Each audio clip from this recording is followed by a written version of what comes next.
Shalom Rainicorns. Hey, it's Ellie the Empress here. And so today we are going to talk about more aspects of what we perceive to be community building and getting to the depths of what that is.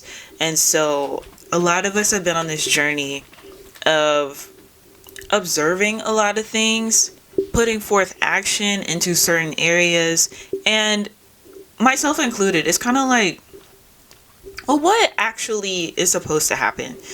How do we get to the step that we're achieving to get to? Because the lines are repeated when people are like, we got to start somewhere. We have to get to the next level. And I feel like we're at the next level. It's just confusing because we've never been here before. We've been a lot of places, but we've never been here before. So it's this constant feeling of starting over. And it's not so much starting over. It's like a video game. When you get to the next level of a video game, you're starting that level for the first time, and you may have to retry over and over again to accomplish that level to get to the next one. So I've heard it multiple times myself personally. Within a short period of time, including this year, we got to start somewhere. And I'm not talking about people online who have these followings, who have these groups, who have these communities that are digital. I genuinely mean in person, people who are in circles of political realms, people who have businesses, and they're still saying things like we got to start somewhere. This year, 2024. And I'm filming this August 8th, 2024, the 888 portal of the year. I'm genuinely concerned because it's almost as if we haven't recognized our own progress, the progress of others. And once we recognize the progress that we have made individually and collective, we'll stop saying things like we have to start somewhere and get more on board of saying things along the lines of, okay, now that the foundation has been built, we can provide more structure. Because when you say we got to start somewhere, that completely erases all the work that was done beforehand and previously. And I don't think that's fair. If we didn't have a starting point, then we wouldn't have the thoughts that we have currently. If we got to start somewhere is something that people are still saying in 2024, people don't feel like any sort of progress has been made. And I can agree that everyone should be further along in certain aspects of progress than how it is currently right now. But that's because people still feel like we got to start somewhere. If the collective of individuals doesn't feel that any progress has been made or sufficient progress has been made, then it's going to feel like we're still starting from the very bottom. So recently, I got this book. This is called Build It and They Will Come. And that's by Kat Lantingua. And it's a guide to architecting intentional community. So I started following Kat online very shortly ago. Like, it wasn't that much long ago, probably a couple of months, maybe, if that. And her story just seemed very similar to mine in almost a scary way. She even shared some more like personal things recently, and I'm like, that's scary similar. I started following you because of what you were doing in the community, what you were doing to connect with others, and then you got into the personal life thing. It's like, okay, like she's very much like me, lived a very similar life, and it's like, okay, so we have a genuine comprehension of what we see community to be and what we would like to see from others and from ourselves. Because when you do the inner work first, then your expectations for other people lessens. I'll say that again. When you do the inner work first, your expectations for other people lessens, because you know how much it took to get to a certain level within self. So it's like, I'm not going to expect myself from everyone. I'm going to work with people how they are. Improvement as a collective, everyone doing their own self-development is a requirement in order for ideals like this to progress and work. At the same time, when you're at a certain level of self and you just see the way that others are, it's easy to be like, okay, this is where we are and this is how we can go forward. Expecting these grandiose, amazing ideas to just happen is not realistic. And when you go through things as far as attempting to build community, the way that Kat describes in her book, you realize, okay, working with, I'll say, the idea of progressing as a society from marginalized groups and individuals is something that's an ongoing process, and it takes internalized work majority of the time. So the actual putting forth action isn't even the part that people are excited for, that part. But that's not the main priority even. And I think that's kind of scary for some people, because it's believed, okay, this action is going to solve all of our problems.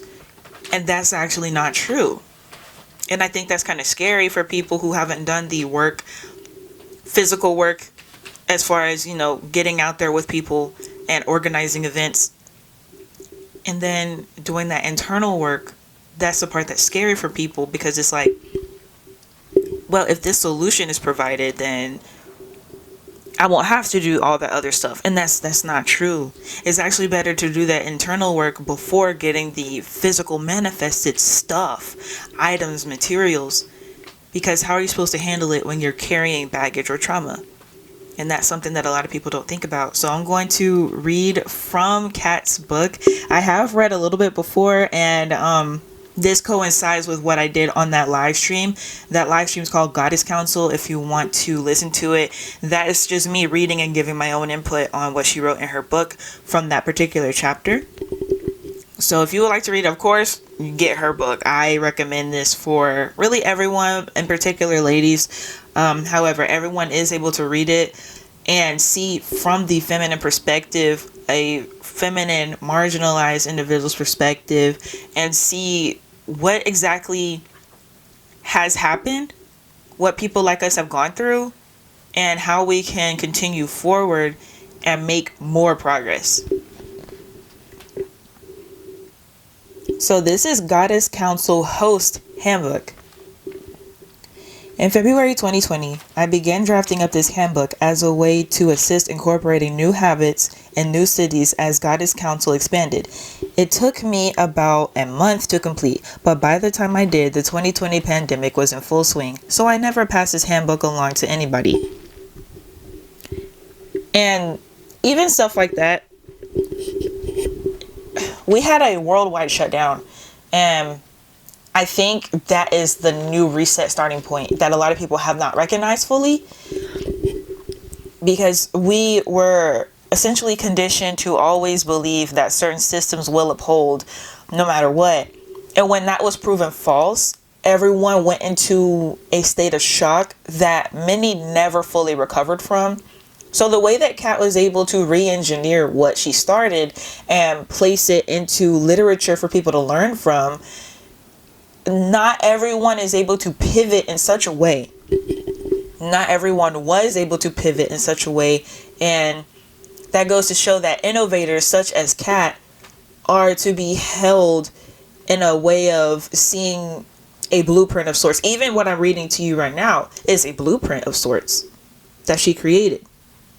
So following her example, by being able to organize people, organize events, organize situations where others are able to replicate what she's doing, that's what being a blueprint is.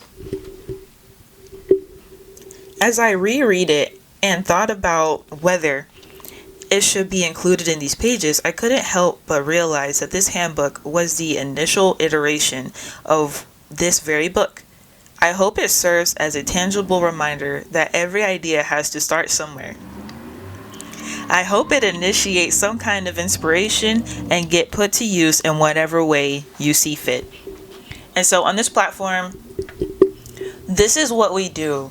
Okay, the intention is for, of course, aspects of healing, but you can heal. What do you do after you heal? So I'm here to assist primarily for the after healing effects. Once you learn information, once you release certain traumas or certain grudges, certain aspects of baggage in life, what do you do next? I'm here to assist with more progress, assist with more help. So if you look back at some of my first videos, I have a playlist called How to Start a Prayer Group. So those who are more of the Christian or Hebrew Israelite faith is recognizing, okay, utilizing the Bible in order to connect with others. What I was able to do online was there was a Hebrew Israelite group and I would intercede in prayer on their behalf. I was able to assist some, and some resisted heavily what I was being shared through prayer, and I would tell them, hey, this is what's going on in your spirit life, and this is how you kind of need to maneuver according to the Most High. And now individuals are facing essentially what's karma. You reap what you sow, because they refuse to listen to prophecy. Others have improved their lives greatly.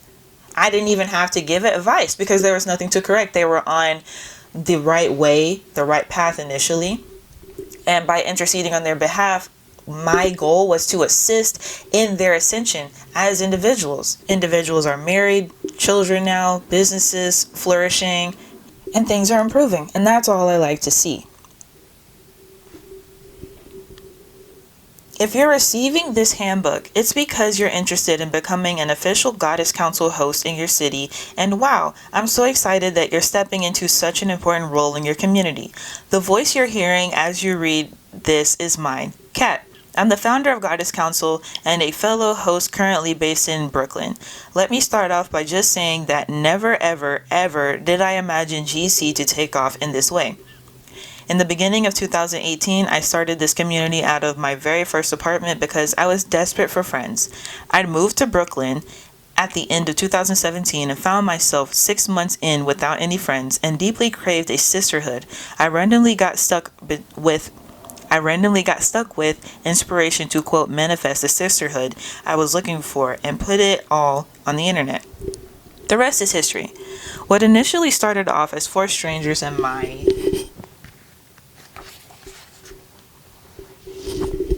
apartment blossomed into gatherings that held 10, 15, and 40 people. It was then that I realized I wasn't alone in feeling alone. See what I did there? Fast forward to today, you're reading this handbook and preparing to foster the same magic in your local community. I can't help but reiterate just how important and beautiful this is. We're living during a time where our society is suffering with deep feelings of isolation, loneliness, and rejection. While you may not know it yet, there are lots of people looking for a light they can gravitate toward to heal the feeling of, quote, not fitting in, and you're about to create a space and community they can finally belong to. Ultimately, your role as a host is what leads people to consider Goddess Council as part of their self-care. It is you who make our Goddess attendees feel safe and welcome in any space. You're the one who eases the anxiety of a newcomer. You're the only one who opens the door to new possibilities. You're the one who opens the door to new possibilities. You're the one who bridges communication. My goodness, it's the lighting. My apologies, y'all. I'm reading and my light is it's a shadow. You're the one who bridges connections, IRL, in real life, that will, without a doubt, change the lives of those at each gathering. There are basics to hosting, like serving food and drinks, that you'll be expected to do, but the most important elements of being a Goddess Council host can't be seen with the eye. Your role is to make people feel taken care of, seen, and accepted. The world can be isolating and pushes so many to feel lonely, but any space where Goddess Council's energy is cultivated is a safe haven for those looking to get out of the shadows. Your role is to nurture and usher in a sense of community that people everywhere are desperate for. What an honor, right? This organization feels like my baby. It means everything to me, and I wake up every day knowing that it's impacting the happiness and awakening the goddess within so many. Now I pass my dream on to you because GC was never meant to be fostered by me alone. It is for all of us. I put together this guide to give you an understanding of what our values are as an organization and to also share the ups I've learned along the way as I facilitated gatherings for hundreds of goddesses in my home. I'm grateful you're along for the ride and can't wait to see the remarkable change you create in your community. Thank you. Soulfully, Kat. So then she goes through tips, like simple hosting tips, but it's something that may be overlooked. So what I would do, when I first met a couple of Hebrew Israelites in my city, was we just went to the mall. We went to go hang out. I kind of showed them what I'm into a little bit, and it's like, hey, so we're just chilling. We're going into this. I got to see what they were into, and we just exchanged a way of communicating and connecting with each other. Then when it came to the more woke spiritual people, that was way more organized. It wasn't intended to be just like a hangout spot or something to do in spare time. It was more organized, like, hey, so let's get this group together so then we can acquire, at the time the goal was to acquire a piece of land so that we can grow food together, that we can do spiritual work together, we could start a business together. The goal also was to have a business so that we can bring in more income to acquire more land, because land can be expensive, and getting the parcel that we were able to afford wasn't the largest. So it makes sense to get a larger piece of land for us to have certain setups on. So being able to park a lot of vehicles, to park a mobile home, a trailer, a few, and someone had an RV at the time. So needing the space in order to keep all that in an area, a piece of land that was safe enough to have and be able to like build certain barriers around and everything like that, So having a piece of land that was large enough for that, after going ahead and acquiring the first piece of land to get started on. So we would all meet, if you're from Memphis or have visited Memphis, the Mississippi River and different attractions are over by the river downtown. We would meet by the pyramid, by the Mississippi River, every so often. It was probably once a month around that time, something like that, every couple of months. And we had people even traveling from Mississippi to be part of it.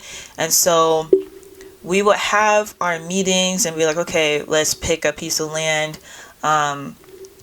And we would do that. I would bring whatever sort of refreshments. I brought water and I brought some fruits. It was like oranges, apples, grapes, things, making sure that it was vegan friendly. People have different diets. So I made sure that I only brought things that were kind of like hors d'oeuvres types, and making sure that they were available options for everyone to be able to enjoy themselves without people having to look through and make sure they weren't, excluding certain things from their particular diet. And I would allow open floor. Everyone would be able to communicate their thoughts and whatever it was that, not necessarily that they were going through. And I feel like that may have been more therapeutic. So I am learning that for myself, that people are not able to just jump into things. Even when they say that they're ready, is people have to get to know each other more first instead of feel like they have a common goal. I've learned now, and I'm still learning, even when people say that they have a common goal, they have to do internal work way more than whatever that particular goal is. So ambiance, cleanse the space, and she mentioned, for example, using things like herbs or sweet grass or holy wood like Palo Santo to ward off any negative stagnant energy. Doing things like lighting candles. Depending on where you are, because I was outside, like I said, we were by the river, so I wasn't able to light candles without them potentially getting blown out. But I definitely should have cleansed the area and space more. I chose that particular location because it's such a powerful area. It's flowing water with the river, and is by the pyramid. I think that's the third largest pyramid in the world, and it's an architectural structure. So I was like, this is a good area, but cleansing definitely would have assisted. Okay, so things like adding flowers or plants to the gathering space. So it depends on, where you are and if it would make sense for that. So she mentioned things to remember. Whatever vibe you set off is the one that will be followed. Gathering should be kept to max 15 people to ensure the intimacy of the conversation and connection. Establish consistency. So, pre-gathering, an initial call will be set up with you after you've been accepted as an official Goddess Council host. This time will be set aside to assist with you planning your first gathering and will serve as an opportunity to brainstorm ideas, ask questions, and walk through any concerns you may have. Post-gathering, after your very first gathering, we'll hop on a call and communicate via email, whichever you prefer, to chat about how the event went. We'll go over improvements that can be made and things that worked out well. Our team will send all attendees a post-gathering survey 1 or 2 days after gathering, where they can submit testimonials, share suggestions, and opt to sign up for your city's WhatsApp chat.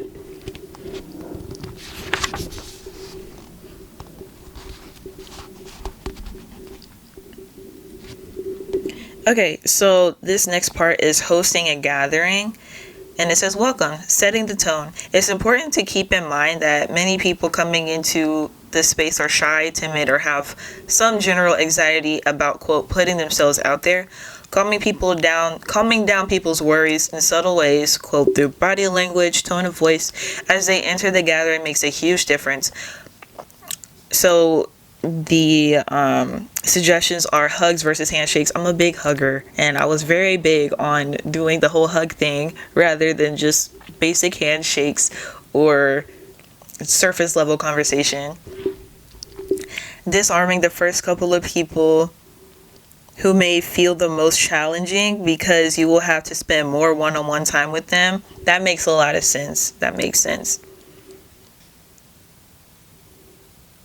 The goal is to have guests unwind and feel taken care of, introduce people to each other so there isn't any awkward tension.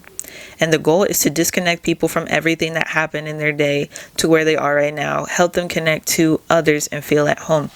So, like I said, make sure you get your book so you'll be able to have the entire handbook. I just wanted to touch on a few topics in there to allow people to get more insight on what it is that I'm currently doing and working on now.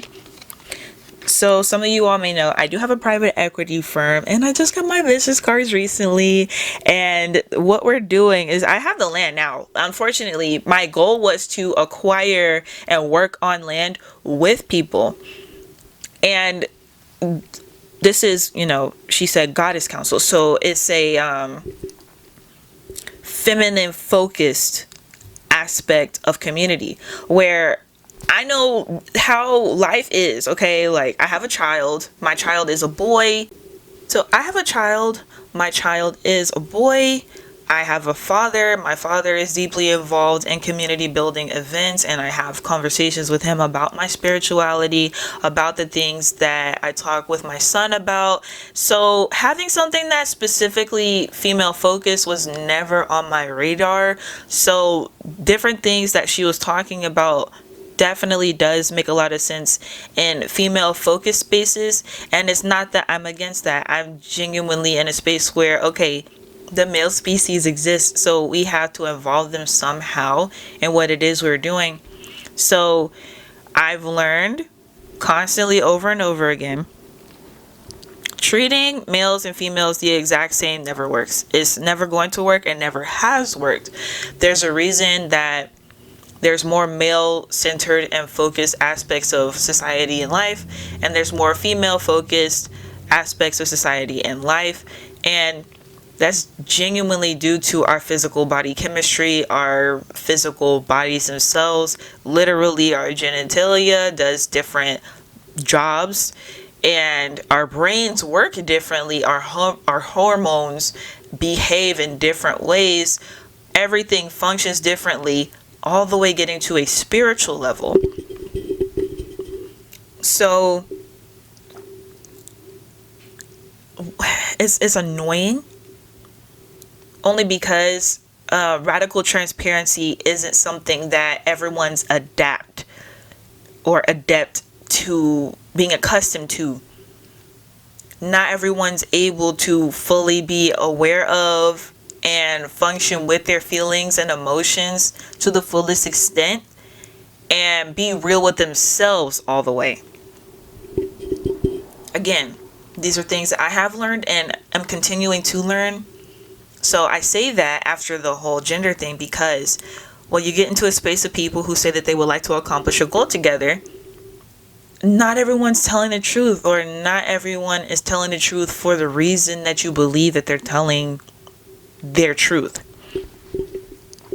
Some people have ulterior motives, and even if they do, it's like, are you being of a benefit or are you being a nuisance? And a lot of people are simply a nuisance when it comes to wanting to be around others. And it's weird. I didn't think that that was something that individuals who claim to want to build a community would do. But some people are genuinely just bored and they find that spaces like these amuse them.